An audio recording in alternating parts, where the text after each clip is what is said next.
Hello, everyone. Welcome to a special episode of the Greatness Engineering Hour show. Today, we're going to focus on the 16 days of activism against gender based violence. We had those 60 days to campaign against gender based violence. It ended on the 10th of December. And this year, it's actually the 30th anniversary of the event. And it carries a particular, a particular meaning because violence against women and girls, it's already at a it was already at a high level before COVID, and it has risen, even more during the pandemic, and the severity is just as just skyrocketing. So the government response to the pandemic, including the lockdown, the suspension of social services, and all the economic hardship, have made things worse. And the women have been placed in at risk in a lot of instances, and in a lot of community. And it is really becoming serious. So we have to fight that. We have to raise our voice. We have to act. And it's not just people who are in experiencing domestic violence. It's everyone, because violence against women is affecting every single one of us. Any woman, yes, we think that the violence will stop at the woman level. No, it is not going to stop at the woman level. It's going to affect the children. It's going to affect the community. It's going to affect every single person that's going to be part of this violence. And in a for even if they're close to the family, or far not very close to the family, they will have to deal with it. In the community, if there's too much violence, the community will deal with the consequence of the violence. So that's why we have to stand up for against it. And everybody has to play a role, because it's actually, we're part of this community, we're part of this world, and we need to act to make the world a better place, and make sure the violence against women stop. So before what am I going to to do today? I'm going to share some statistic. First, global statistic, to give you an idea of the extent of the of this what I call a pandemic, because that's a real pandemic for me. So I'm going to talk about the global, give you the global statistic, but also give you an idea of, what's happening in Australia, because we always wrongly think that, gender violence, it's happening in developing countries. No, it is a big issue here in Australia, and something needs to be done.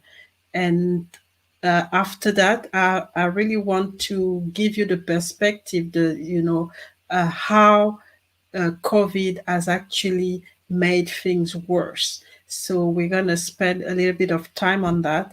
And obviously, it's one thing to identify a problem, it's one thing to voice a problem, but we have to come and bring solutions. So we're going to spend some time on looking at what are the solution, and what we can do at our level, because like I said, everyone is has to act. We are all impacted in a way. It can be from far, it can be directly, we can be directly in impacted. So don't go anywhere. We're gonna have some music, and we will be back for to start this special episode of the Greatness Engineering Hour show.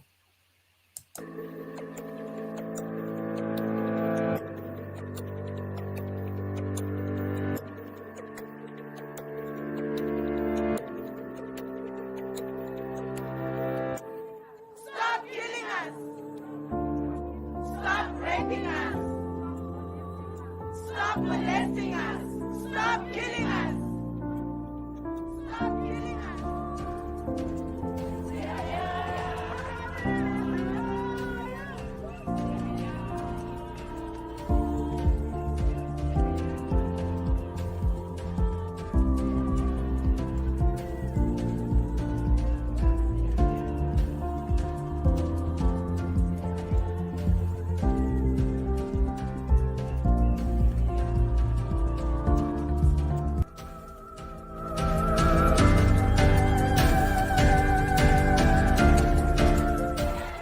Tens of thousands of people has marched through the capital Lima and across Peru to condemn violence against women. The Ni Uno Menos, or Not One Less movement, grew after two high-profile cases swept social media. Arlette Contreras here being attacked by her partner Adriano Pozo. He was fined and a light prison sentence suspended. It's very difficult to live with those memories, that ugly experience, knowing that he could have killed me, that I was in the hands of someone who said he wanted me, a person.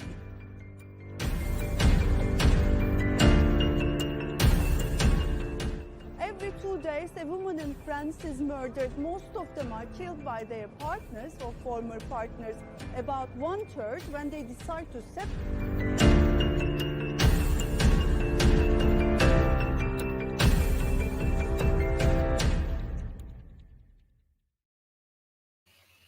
So no more silence, no more silence. We have to use our voice. We have to use our power.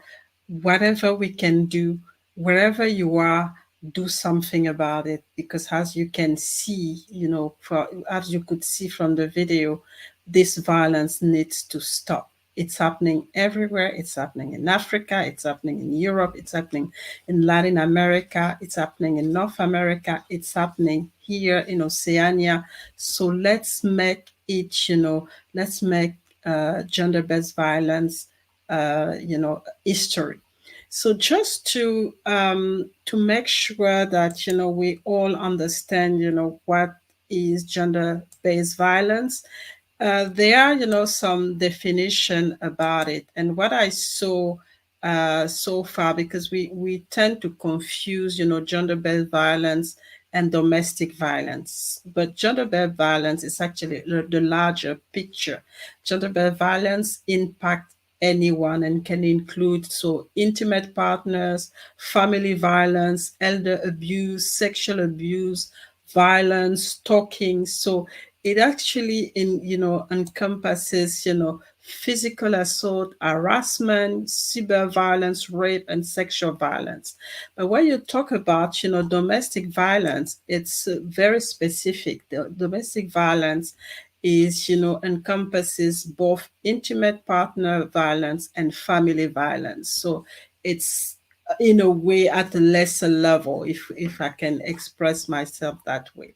So if we go and look at, the statistic, because I think we have to start with the numbers, understand, what is the issue here and where we start, because before we can solve a problem, we need to know where to start.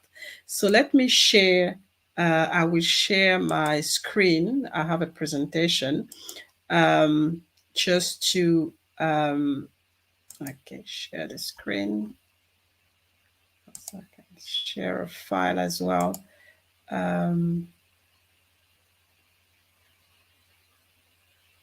Okay, I can share some slides. That's new. From my computer. So I'm also learning in the process, so bear with me. So I will share some slides just to give you an idea of the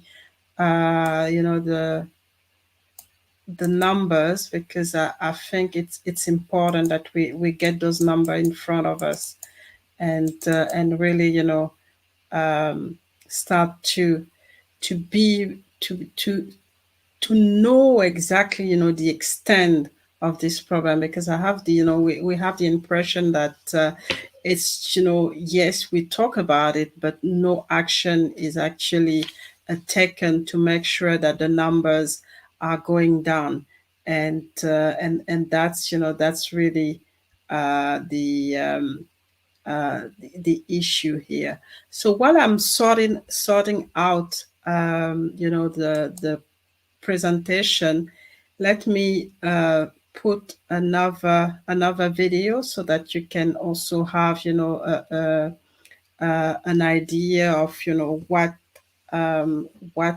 the survivor of domestic violence or gender-based violence go through, and how, some of, or how this lady that I'm gonna, the video that I'm gonna put, how she managed to get out of it. So don't go anywhere. I'm gonna put this video today.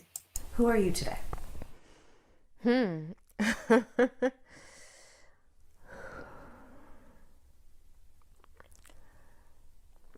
I'm a survivor. I don't think I've said that out loud. It was late 2014, early 2015 that I met my former partner. We were introduced by family members from either side. It started off very, on the surface, like very much a love story. We had a lot of fun, so many similarities. He didn't live here. He actually lived in the States. So it was a lot of like back and forth visiting, which was great too. In the beginning, it was psychological and emotional.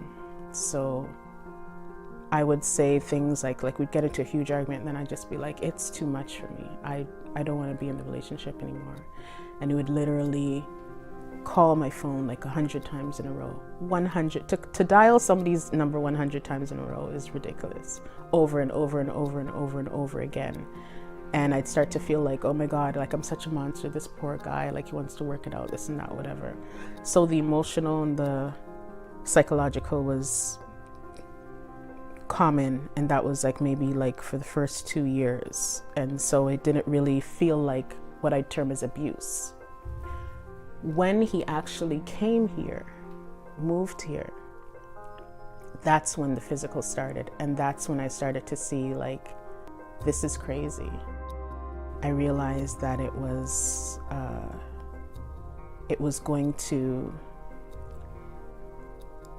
either going to be me or him, in the sense that if I didn't leave, I wouldn't be around. It was like year 3 that when the physical started, just, shoving and stuff like that. And I definitely don't want to come across as so victimized that I never defended myself. I would shove right back, and I'm in shock, like somebody you love, putting their hands on you, like, what are you doing, right? But then very quickly it progressed into things like being choked against a wall. There was even a point where he tackled me like a football player, and he's a big guy. And I would never wish on my worst enemy the feeling of somebody's hands on your neck and looking at somebody who has proclaimed that they love you, but is literally jeopardizing your life. I never had real sincere thoughts of truly leaving until the physical abuse began, because that's when it was my wake-up call. Yeah, it was my wake-up call. It was an entire turning point in my life. 2019 was the year that broke me. But it was also the year that blessed me with a strength that I earned. I'm grateful to say I'm in a great space right now. Very grateful to say that, because some women will never get to say that. It's a difference between literal life and death. And I would advise women to choose life. Do whatever you need to do to survive. Yeah, and be strong. But don't stay. Don't stay.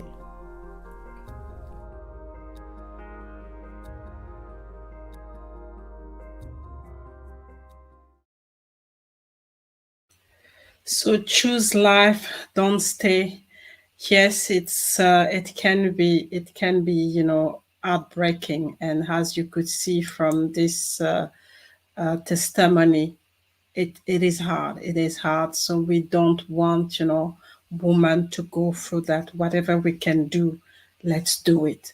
So let me share my screen if I can. I'll share my screen.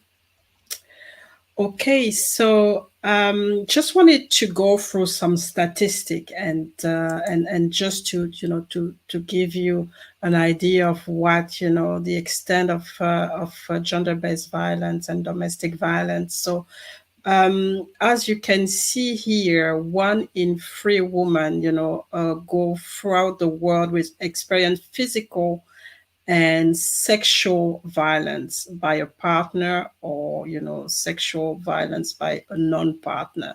So and you have the statistic here of the impact, going from 23% here in in North America to 37% in some Asian country and in some African country as well, and in Europe. So it's happening everywhere. It's really happening everywhere. We can't, we're not going to say that there's a continent where we don't have the domestic violence or gender-based violence. So it's a global pandemic, like I said. And as you can see, violence by a partner is the most common form of violence. So you actually have the violence with happening with somebody that you know. So it's not coming from far, it's coming from your partner, somebody who knows you intimately. And like she said in the video, somebody who is supposed to love you, and yet they use violence against you. So 1 in 4 women in the region, and that's, I think we're talking about the region, that's the US, have experienced physical and sexual partner violence in their lifetime. Can you imagine? So when we look at over statistic, we see that up to 70% of women experience violence in their lifetime. So that's the same as the 1 in 3 women. And it is estimated that 1 in 5 women worldwide will be the victim of rape or attempted rape in their lifetime. So, yes, it is serious. And 2 million girls a year are at risk of genital mutilation, so FGM.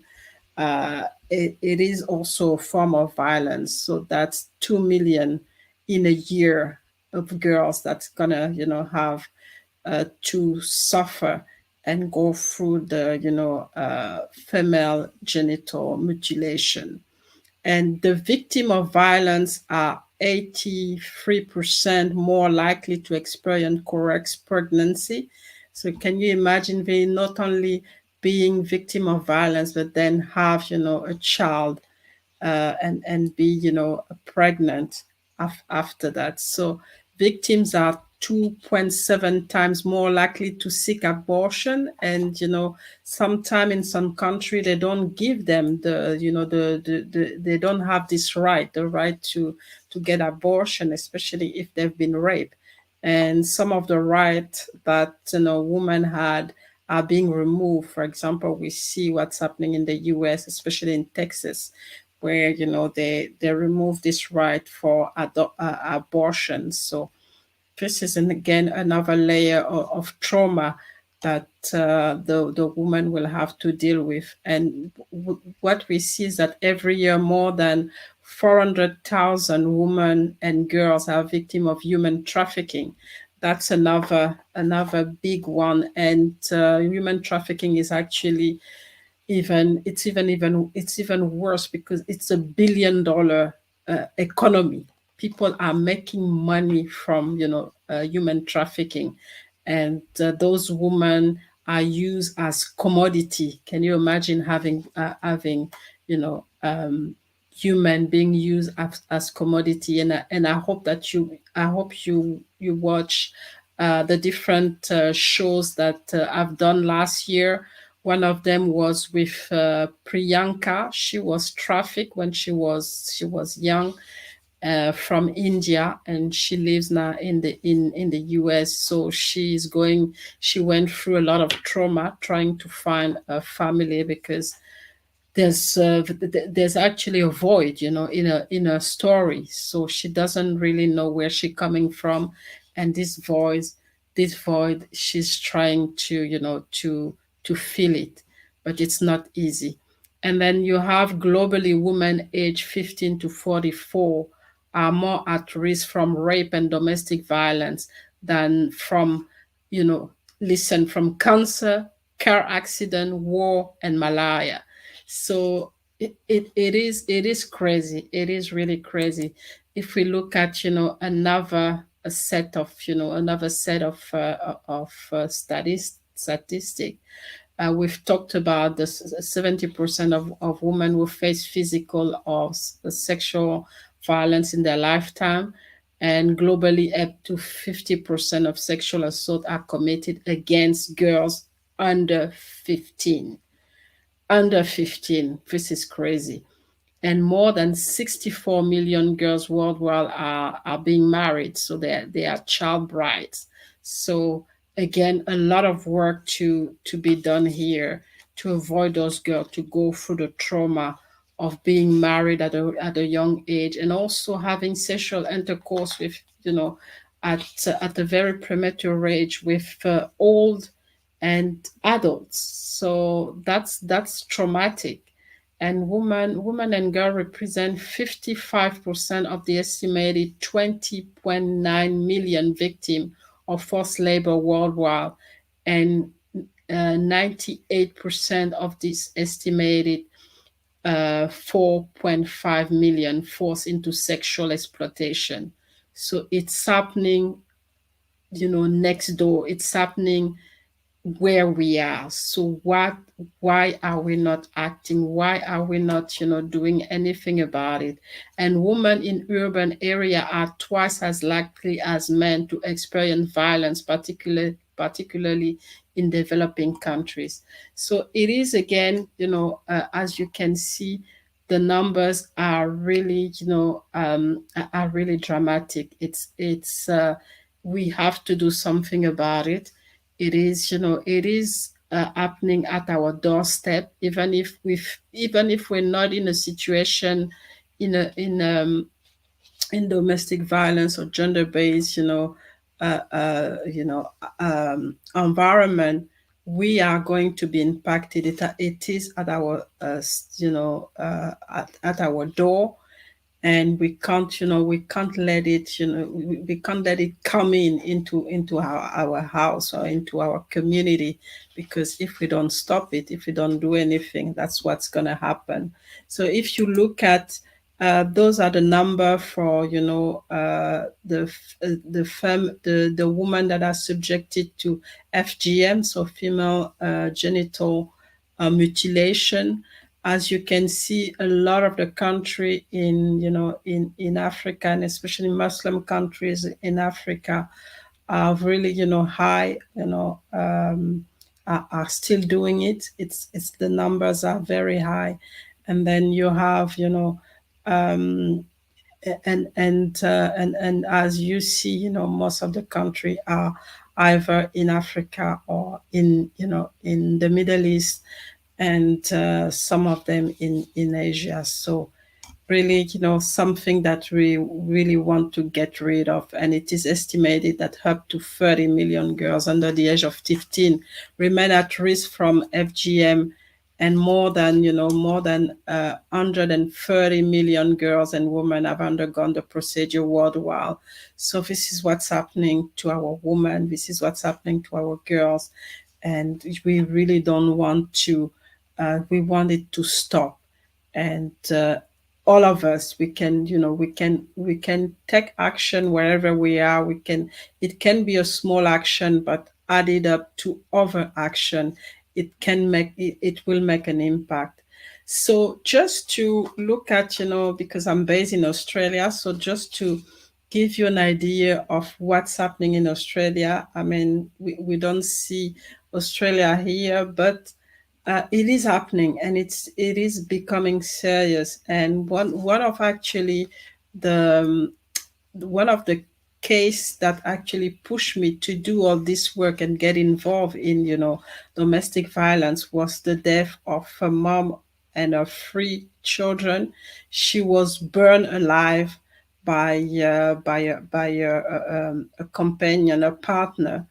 They were separated, and when she went to school to pick up the kids, and he had, he was not allowed to get close to them. I mean, she went to the police, and then everything was done. He started to stalk her first, and then she went back to the police, but the police didn't take action. Nobody took action. And one day when she picked up the 3 kids, at school, he burned, when they got into the car, he actually set the car on fire and jumped into the car. So they all got, they all got completely burned and died. She survived for a few hours, but then at the end, I mean, she died. So this can take, a very tragic turn. So let's look at, another case that happened here in Australia, in Queensland. So that's the southern eastern part of, and northern part, I would say, of Australia, just to give you the extent and, of domestic violence and gender-based violence. So don't go anywhere. I'm going to stop sharing just to make sure you can watch the video as well.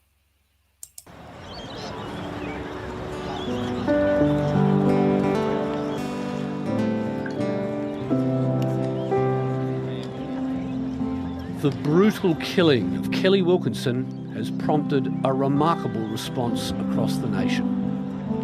This vigil on the Gold Coast is honouring a life cut tragically short. Kelly was a strong woman. She was an amazing mother of 3 children, and they were her life. But this is no isolated case. To lose yet another woman in this way is a stain on our society and on our city.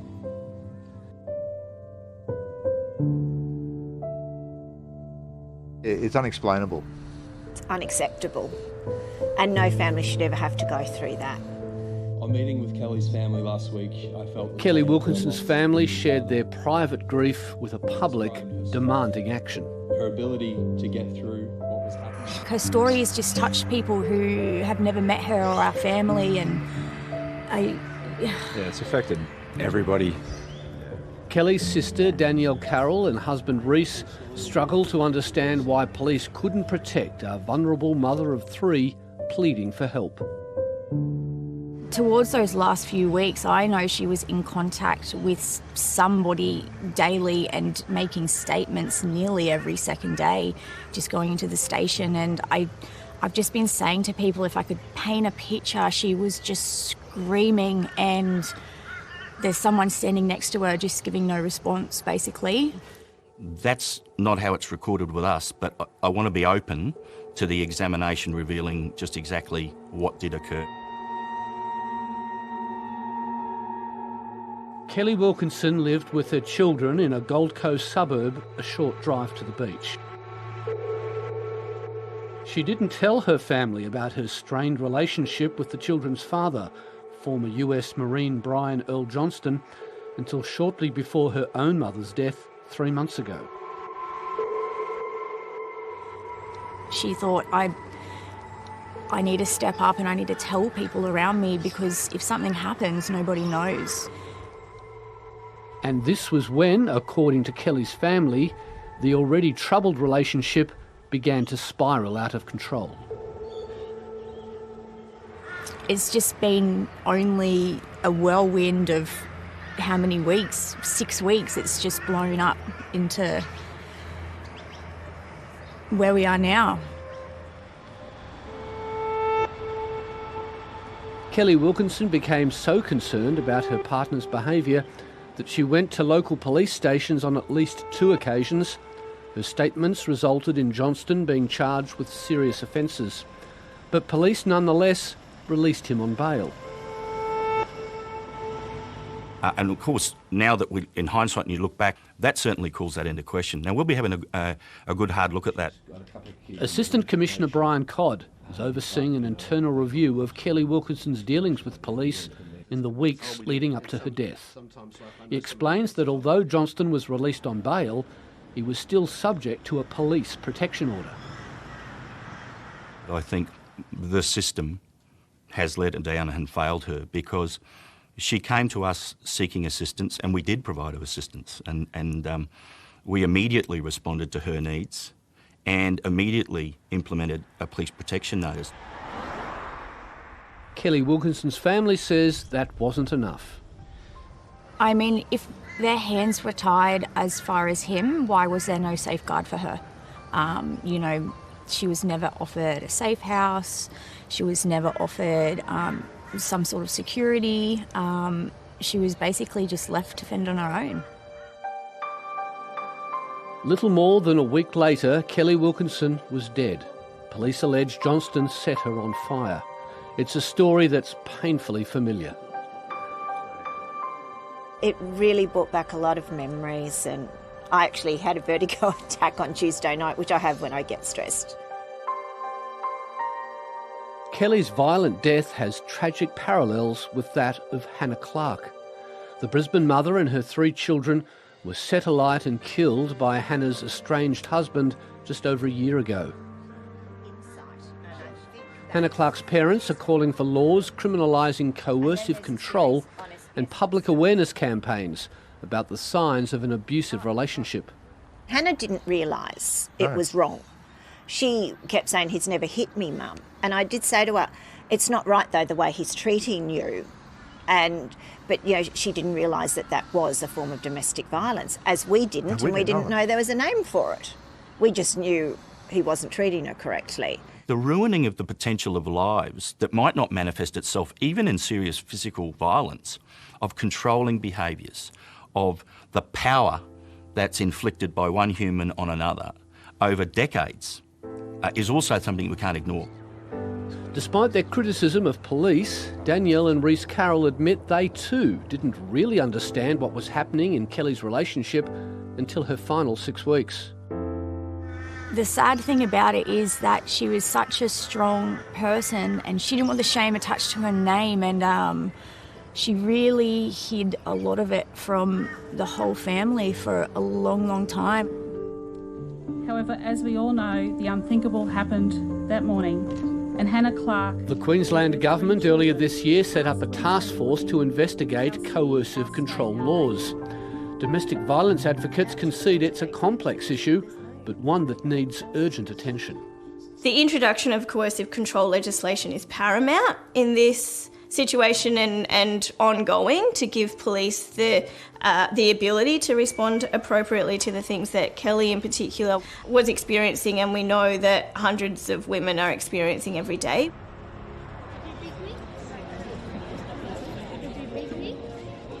The Wilkinson family will now be closely following the criminal process, with Kelly's partner facing a murder charge, while Kelly's sister and husband take care of 3 more children, in addition to their 5. Your family is in deep mourning, yet you've attended public vigils, you're talking to the media. Where do you find the strength? Oh, as I said before, it's, you know, Kelly's done her part. She's told the whole world, so... She was a strong woman. She, that's where we're getting it from, 100%. Yeah. I just look at those children and I think, you know, we've got to change something for those kids.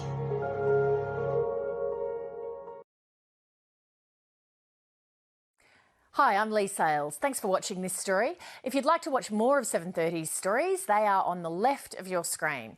And tap on the button below to subscribe and get the latest from ABC News.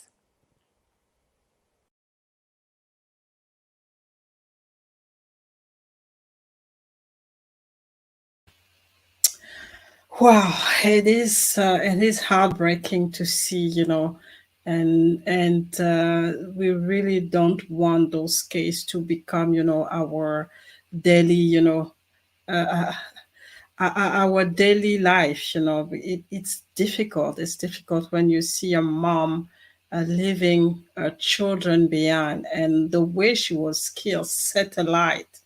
I mean, this is just what we want to stop.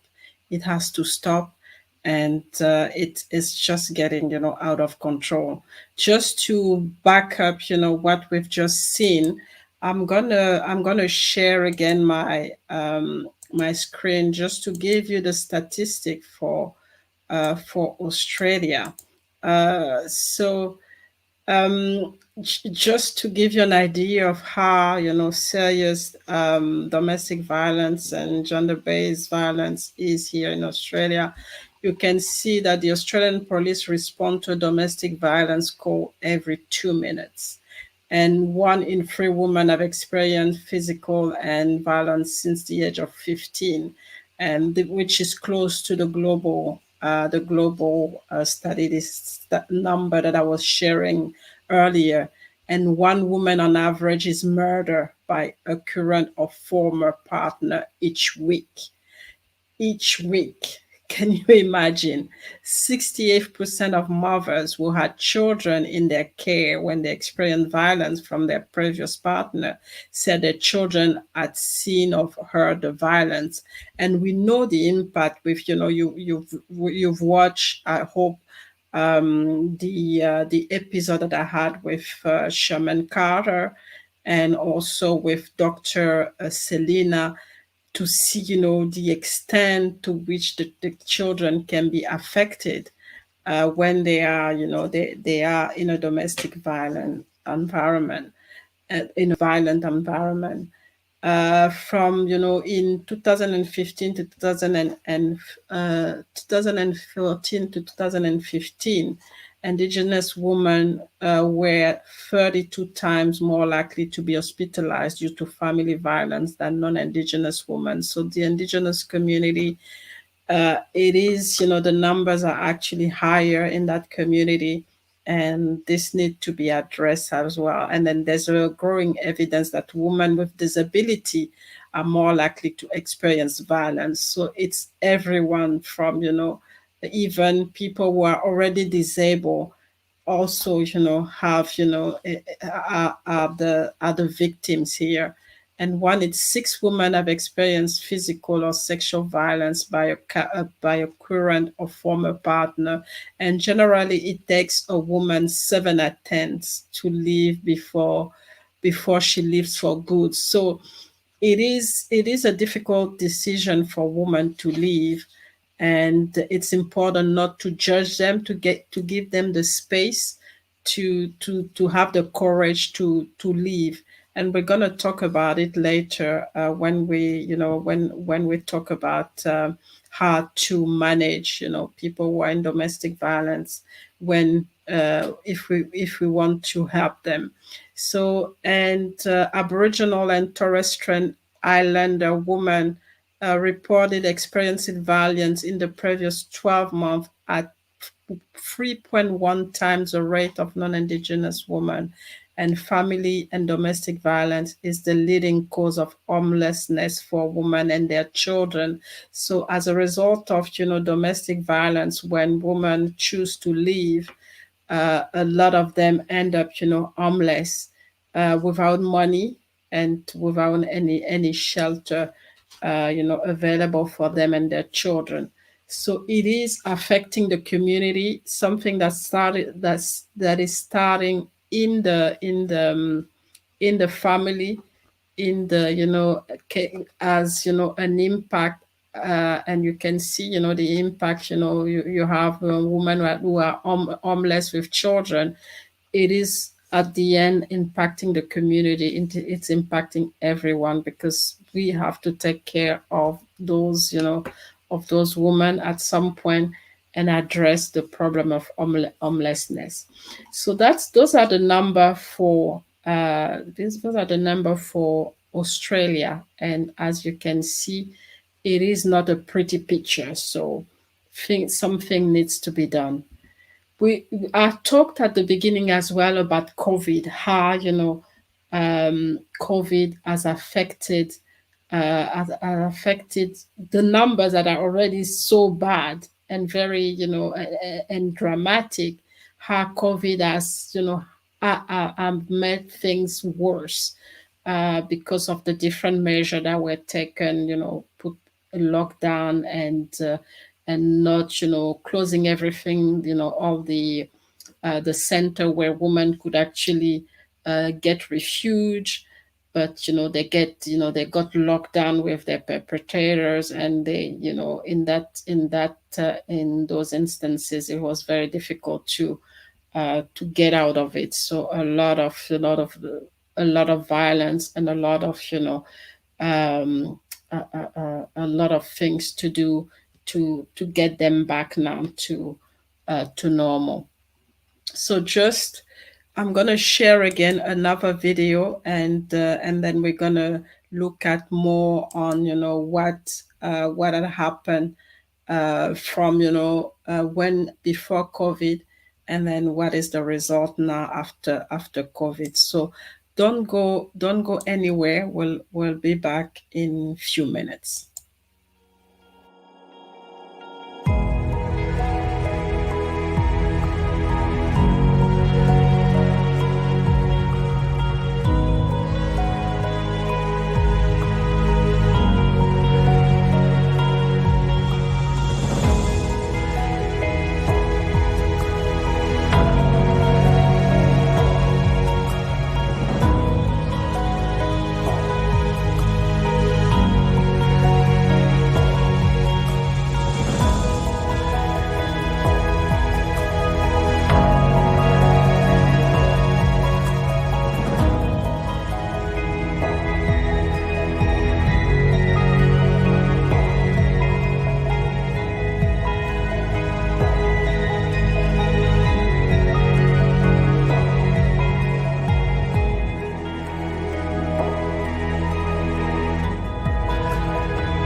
So this is, just a short, short video to see, how COVID has impacted, the violence that was already present before.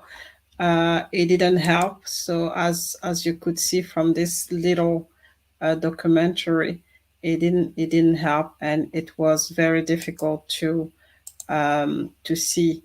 Let me again share my screen and go through some statistic and give you an idea of what happened with COVID. So before the pandemic, two 243 million women and girls aged 15-49 experienced sexual and physical violence by an intimate, partner in the past year. And since the pandemic, violence against women, especially domestic violence, has intensified. So just, remember that domestic violence, it's about, partner, violence coming from a partner, but also violence in a family setting. So the different exacerbating factors include, the security and health and money worries. Obviously the pandemic has created this problem. Cramped living conditions. So obviously they are completely, like I said, it's everybody is there, and sometimes for a lot of, a lot of especially in developing countries, the space is not enough. So you start to see, violence coming in because people are really, they feel completely cramped, and they don't have their space. They can't really have their own space. There's also the isolation with the abusers. So for, families where they were already abused, the abuse just intensified because not everybody was locked down, and it was, it was very difficult, and the abusers obviously started to abuse a bit more. And we had also the restriction of movement due to the lockdown and social distancing and everything that closed, you know, and deserted public space. So no way for the one being abused, the victims, to get out or to run away somewhere. So they're really at the mercy of their abusers. Just, as you see the pandemic, violence against women and girls, and COVID-19. So we talked about the 243 million. The number is likely to increase as security, health, and money worries, heightened tension, and strain are, accentuated by cramped and confined living condition. So just, some statistic for, different countries. In France, report domestic violence have increased by 30% since the lockdown. In Argentina, emergency calls for domestic violence cases have increased by 25% since the lockdown. And then in Cyprus and Singapore, the helpline have registered an increase in calls of 30% and 33%. So in general, everything have increased. The domestic violence has intensified, and increased cases of domestic violence and demand for emergency shelter have also been reported in Canada, in Germany, Spain, the UK, and the US. So it is happening everywhere. And as you see the numbers, and just to delve into the stay-at-home order expand to continue to spread the virus. Women with violent partners increasingly find themselves isolated from the people and resources that can help them. So essentially, COVID-19 actually aggravated the problem, because women couldn't have access to any alternative things to run away and to leave the place where they are locked with their abusers. So 87,000 women were intentionally killed in 2017, and the majority of these killing were committed by intimate partner or family member of the victim. So again, it reiterates that the danger is not coming from far. The danger, it's happening in your house, with your partner, with your family. And violence against women and girls is perceived, but at the same time, widely underreported. So already we see those numbers, they are very high. But on top of that, some numbers are not reported, some cases are not reported. So you can imagine how serious this issue is. So less than 40% of women who experience violence report those crimes and seek help of any sort. So you have 60% of the cases that are not reported, and women that are suffering in silence, and some of them actually at risk of dying, because if they don't report it and things are not improving, it's a matter, like we heard from the testimony of the woman at the beginning. It's a matter of life and death, and most of the time it ends up really badly. So the global cost, because obviously we're looking at the social impact and the trauma, but there's also a cost to all of this. So the global cost of violence against women had previously been estimated at approximately 1.5 trillion, and that figure can only be rising as violence increases and continues in the aftermath of the pandemic. So it costs money. It costs a lot of money as well to this what I call the shadow pandemic cost a lot of money. And so if we look at every single angle, social and spiritual and economical. There is a very, bad impact. This violence is not helping at all. So those are the number. They are really, telling the story. And again, just to give you an idea, some other other countries, you have Mexico, where women reported an increase of over 30%. In Colombia, the femicide, so women that are being killed. There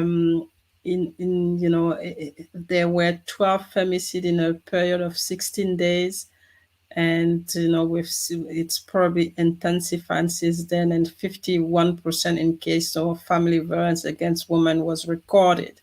In Brazil, the numbers are also high, especially in the city of Rio de Janeiro, reported an increase of 50% of complaint of gender violence during the quarantine, and Argentina number 39%. So in Latin America, it's even worse. Those numbers, we were talking about 30% for other numbers, in Europe and Africa. Here we're talking about 50%, 40%. So it is a serious issue all around the world. And again, according to the latest data in Latin America and the Caribbean, 18%, 12%, sorry, and 19.2 million of women and girls aged between 15 and 49 have experienced physical or sexual violence. So what can we do?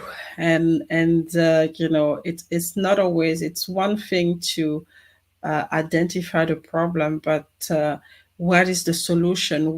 How can we help, to bring the numbers down? How can we help save life? Because it's about saving life here.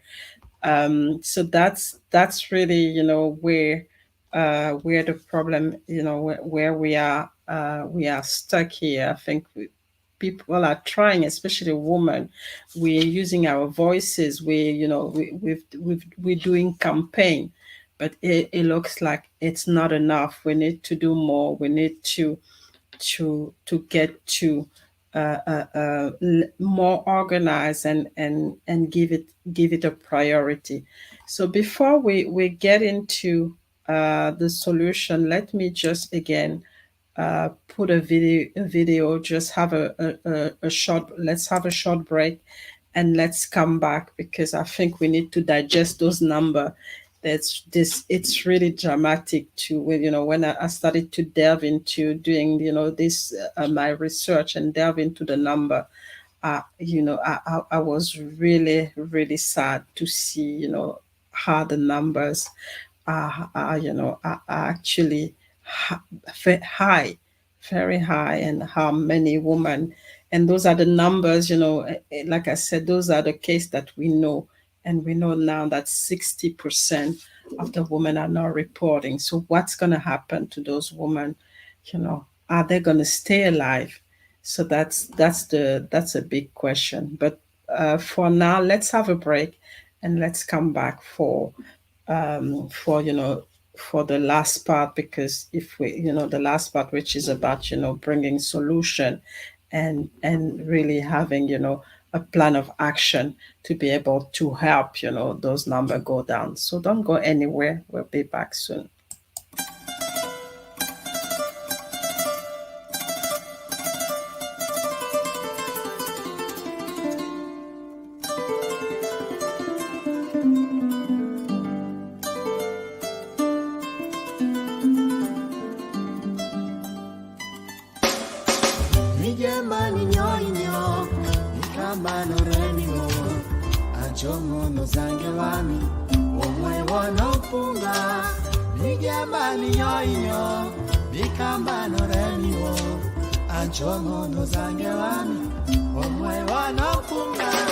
La la la la la la la la la la la la. So we are back. We are back. We're talking about gender-based violence and domestic violence. The Mireille Tulekima Global Leadership Organization, has actually supported the 16 days campaign. So the way we supported the 60 days campaign is to rebroadcast all the, Greatness Engineering Hour show that were actually tackling gender violence the last year. So we had the opportunity to learn, a lot, and it was really good to have, to rebroadcast those episodes, because we could see, the information of last year and whatever was, brought on this platform is still valid. We still have a lot of, the information that are still valid, and also a lot of, the advice from the different specialists or the different victims, are actually things that we should continue to take into account. So and we've seen that, and I'm repeating it here, that gender-based violence and domestic violence, it's happening everywhere. It's happening globally, and it's happening at every single, in every single community. We've seen, with Dr. April and Dr. Paper, that it's happening at church. It's happening, in families. It's happening at school. It's happening everywhere. So we have to watch out and really, be alert, to be able to, especially us who have never experienced it, to identify those situations and those cases of domestic violence, and help, the victims, especially, and also the perpetrator, because sometimes, we put a lot of emphasis on the victim, but the perpetrator have deep, have deep wounds and trauma, and those needs to be, those need to be healed. Otherwise, they will continue to hurt people.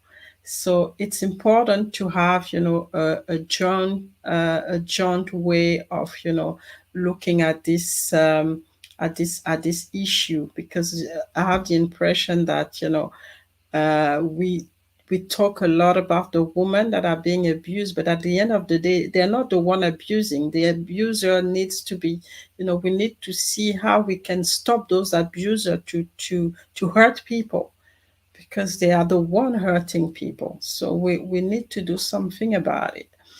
So what are the solution? What are the solution? I don't know. I mean, obviously it's not a live show. So if you have an opportunity, if you're watching this video, please, put,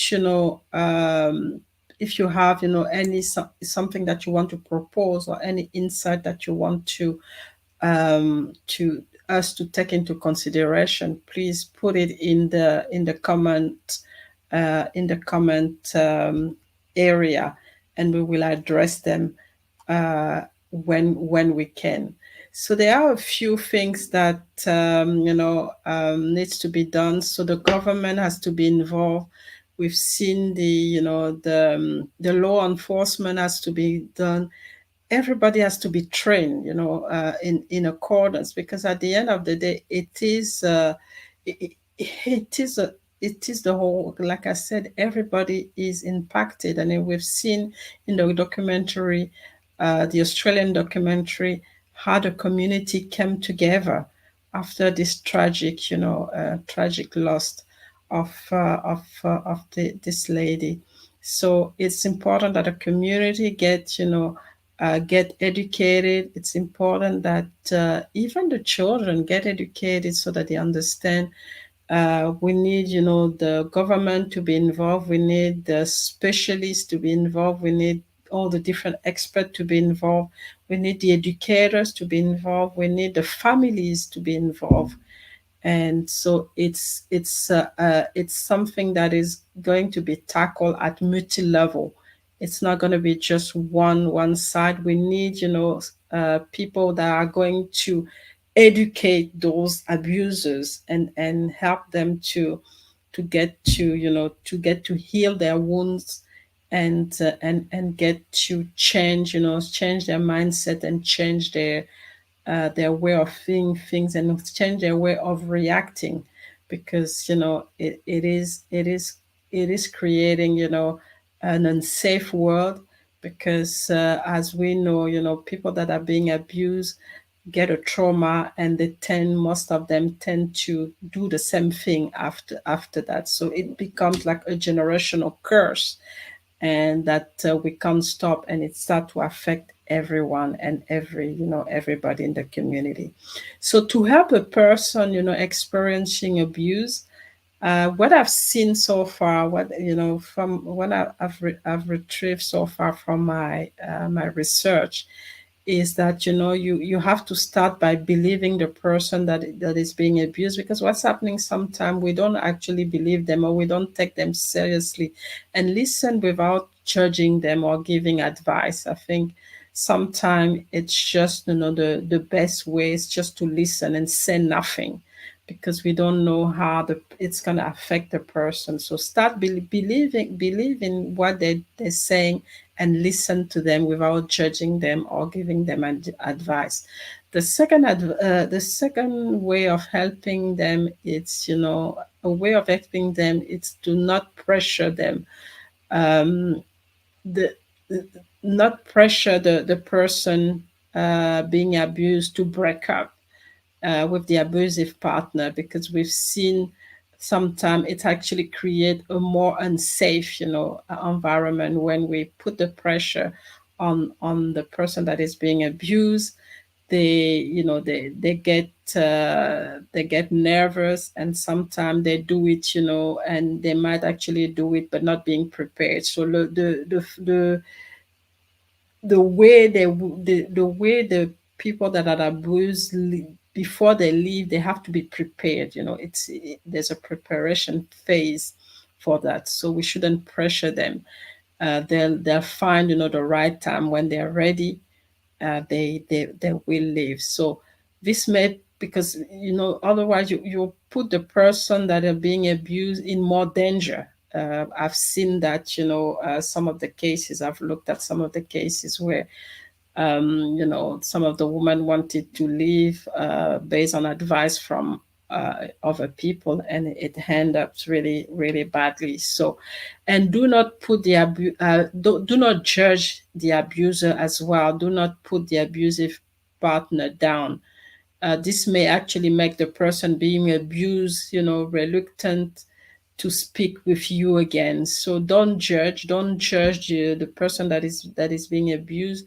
Don't judge the abuser. Stay neutral. Just listen. Just listen, and only get in when they really help you for help, or they really help you for something. But don't get involved. Don't judge anybody, and recognize and accept the feeling of the person being abused without telling them how they should feel. So don't give, like I said, don't give any advice. Don't get involved. Let them go through all their emotion. Let them live, this period of their life, even if it's a bad one.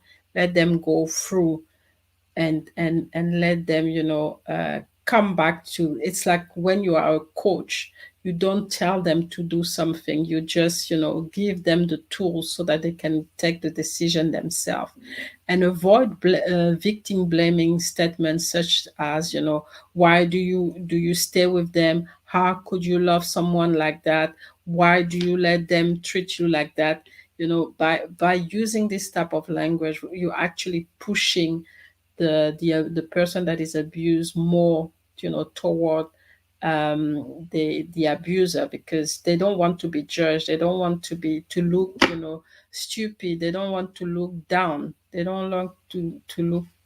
They don't want to be judged and be put down. So it's important not to say anything and not to ask them too many questions, and just go with the flow, unless they are really in serious danger, just stay out of it, and but monitor it from far by listening. So do not place condition on your support. If you want to support them, fully support them. Don't try to put a condition on that, such as making statement like I can only help you if you leave. I can only give you money if you do that. No, if you're not ready to help, don't say anything. But if you want to help them, do it without any condition, and respect their decision. By the victims. Even if you don't agree, respect that's their decision, and they will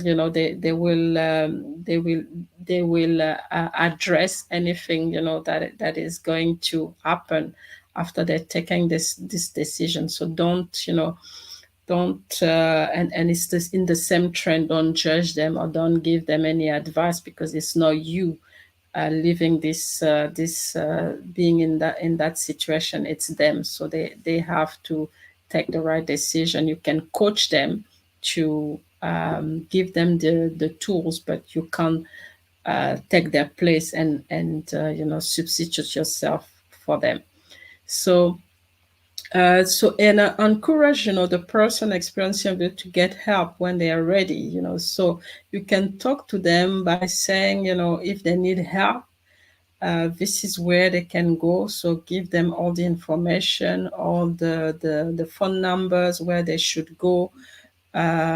Get information on relationship abuse and share it with them. And also, if you want, for example, you can give them, the number, if they don't have it yet, the number of the different organization, or the different, the city line for people who are abused or in danger. So give them all the information and let them decide if they want to use this information.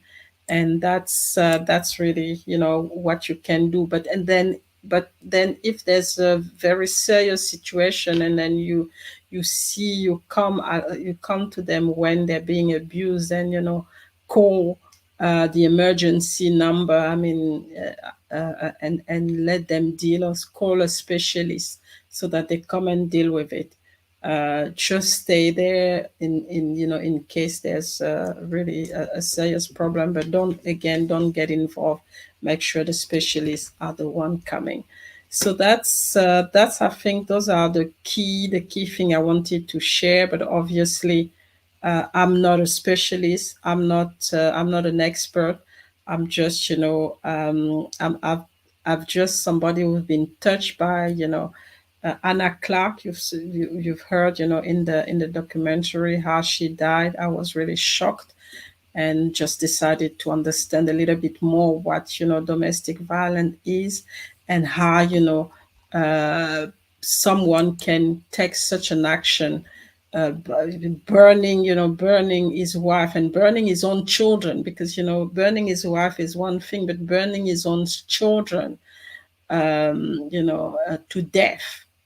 No, I can't. I couldn't understand. So that's why I really wanted to get deep into this issue, and make sure that I do my part, because I don't want something like that to happen to anybody in my family, or anybody in anybody. That's all, and full stop, because we all human being, and we can't we can't accept that somebody just wake up one day and burn somebody else or kill somebody else. So it's important that we do our part. So that's going to be for me, my part, create the awareness, using my platform to create the awareness, because just like a lot of people, I didn't know the extent of this of the domestic violence and the gender-based violence until I started to dig into it. Because like I said at the beginning, the awareness, they don't really talk a lot about it. Women are very vocal, but I don't think at this point we need more campaigns, we need more sustained campaign, because obviously 16 days is not enough. We need more, more conversation.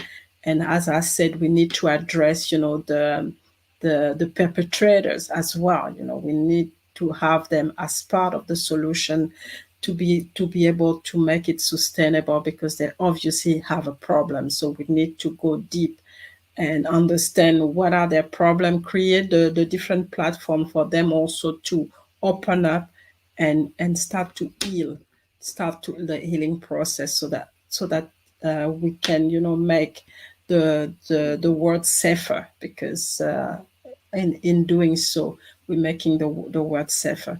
So that's all I had for today. Thank you for those who are going to listen.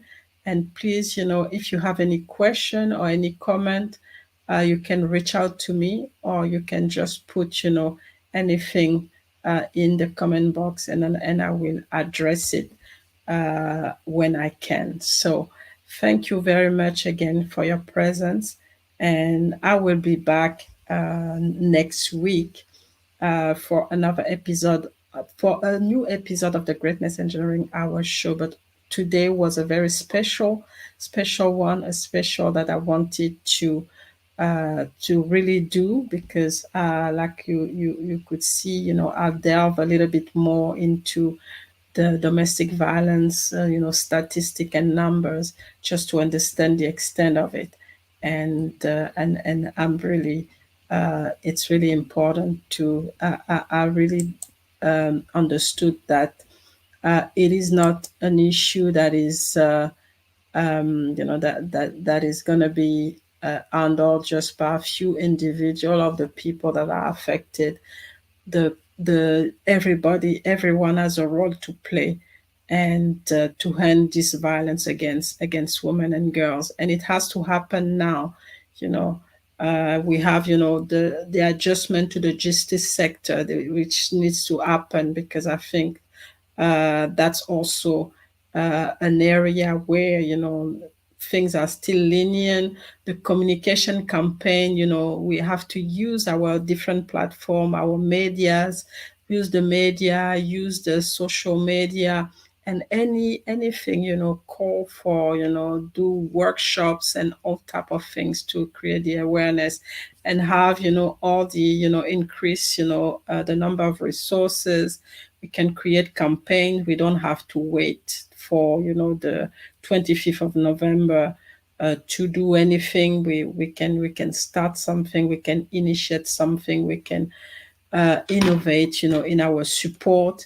And also there's obviously, we've seen that it costs money. So there's also the funding part that needs to be settled. So it can be funding, by the government, but also as a community. What can we do? Can we do crowdfunding? Can we, there are options. So all of us, everyone has a role to play. If everyone take this responsibility, we will make, gender-based violence and domestic violence history. So thanks again, and so I see you next week for another episode of the Greatness Engineering Hour. This time we will be going to the US and talk about, relationship and communication. So it's going to be a good one to support what we've just talked about, because a lot of, domestic violence and gender-based violence start because people can't communicate, and they resort to violence as a way of communicating. So thank you. Bye bye. I hope you find this episode insightful and got all the information. And the real of what I really want you to remember is that domestic violence and gender-based violence is real. The numbers are high. Women are losing their lives. Women are being traumatized, and they pass on this trauma to the next generation, to their children, and the children pass it on to their children. So we need to stop. We need to stop the bleed. We need to stop, the bondage. We need to stop all of this. if we want to have a safe, a safe society, a safe communities, and safe, family. And that's where I'm gonna leave it. Thanks a lot, and see you. Enjoy your weekend, and see you next week.